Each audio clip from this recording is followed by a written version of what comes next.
हम सब ने कभी ना कभी ये महसूस किया है ना? जब कुछ भी करने का मन नहीं करता, एक अजीब सी प्रेरणा की कमी।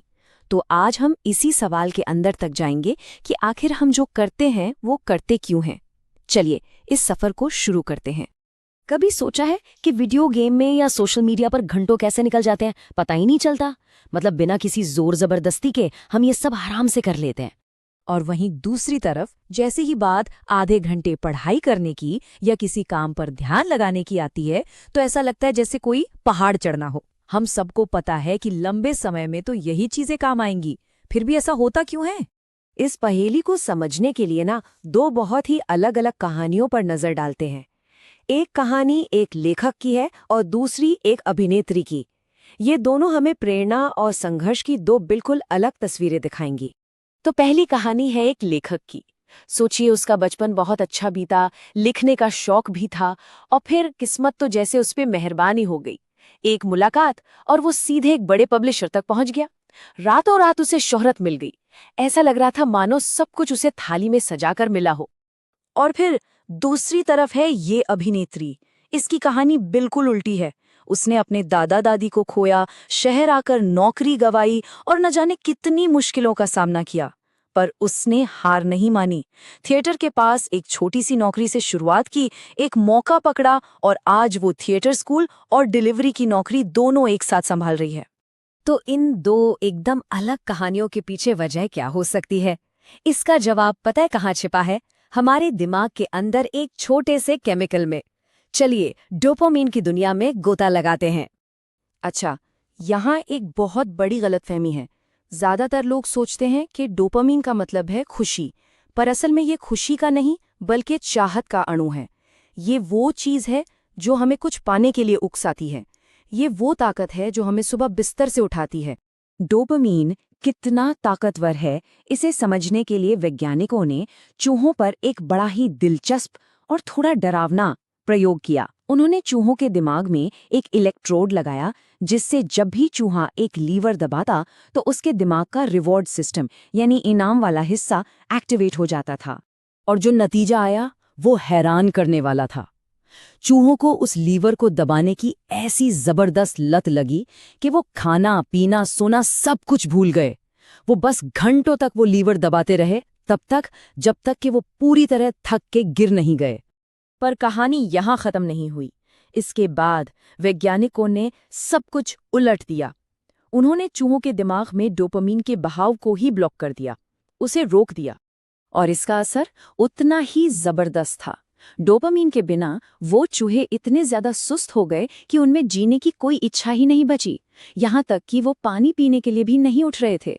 उन्होंने सच में जीने की सारी उम्मीद खो दी थी। अब ये चूहों वाली कहानी सुनने में थोड़ी अजीब लग सकती है, लेकिन यकीन मानिए इसका सीधा कनेक्शन हमारी रोज की जिंदगी से है, खासकर हमारी डिजिटल दुनिया से। आज हम एक ऐसी दुनिया में जी रहे हैं जहां हाई डोपामिन देने वाली चीजें हर तरफ हैं।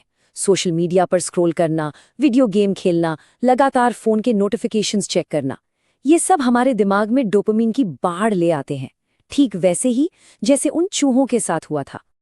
लेकिन हमारा दिमाग इस बाढ़ पर क्या प्रतिक्रिया देता है? देखिए, हमारा शरीर ना हमेशा एक बैलेंस, एक संतुलन बनाने की कोशिश करता है। तो जब दिमाग में बहुत ज्यादा डोपामिन आने लगता है तो वो खुद को बचाने के लिए डोपामिन को महसूस करने वाले रिसेप्टर्स को ही कम कर देता है। और नतीजा, हम डोपामिन के असर के प्रति कम संवेदनशील हो जाते हैं। तो सबसे जरूरी बात यही है, जब दिमाग को बहुत ज्यादा डोपामिन की आदत पड़ जाती है तो वो चीजें जिनमें कम डोपामिन मिलता है, जैसे पढ़ाई करना, काम करना या कोई नई स्किल सीखना, वो एकदम बोरिंग और मुश्किल लगने लगती हैं। उनको करने की प्रेरणा ही खत्म हो जाती है। तो सवाल ये है कि क्या इसका कोई हल है? अच्छी खबर ये है कि हाँ है। इसे कहते हैं डोपामिन डिटॉक्स। ये अपने दिमाग के रिवॉर्ड सिस्टम को दोबारा से रीसेट करने का एक तरीका है। इसका एक तरीका है एक दिन का सख्त डिटॉक्स। मतलब एक दिन के लिए इंटरनेट, फोन, संगीत, जंक फूड, इन सारी बाहरी खुशी देने वाली चीजों से एकदम दूर हो जाना।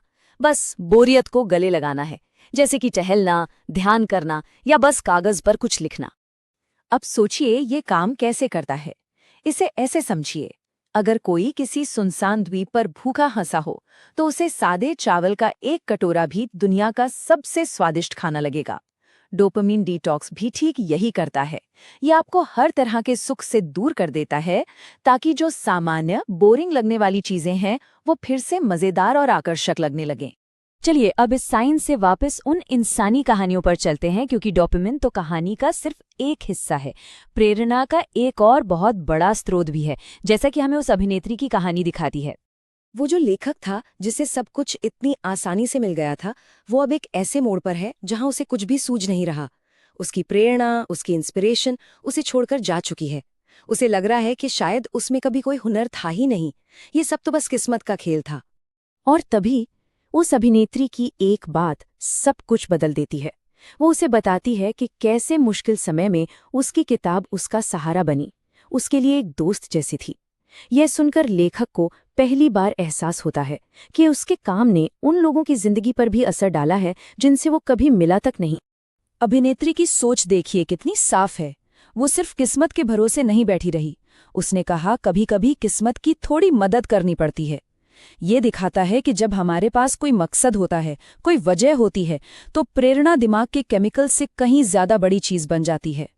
तो अब तक हमने प्रेरणा के दो अलग अलग चेहरे देखे, एक वैज्ञानिक और दूसरा मानवीय। इन्हें अलग अलग देखने के बजाय चलिए अब इन्हें एक साथ रखकर समझने की कोशिश करते हैं। तो एक तरफ है हमारा केमिकल इंजन, जहां हम अपने डोपामीन को मैनेज करके, उसे संतुलित करके प्रेरणा पा सकते हैं। और दूसरी तरफ है हमारा इंसानी इंजन, जो हमें एक मकसद, रिश्तों और दूसरों की जिंदगी पर हमारे काम के असर से मिलता है, हमें चलाने के लिए। ये दोनों ही जरूरी हैं। तो आखिर में सवाल ये नहीं है कि डोपामीन अच्छा है या बुरा। असली सवाल ये है कि हम अपना डोपामीन कहाँ से हासिल करना चुनते हैं। क्या उन चीज़ों से जो हमें थोड़ी देर की खुशी देकर कहीं नहीं ले जाती, या फिर उन चीज़ों से जो हमारे बड़े लक्ष्यों को पूरा करने में हमारी मदद करती हैं? चुनाव हमारा है।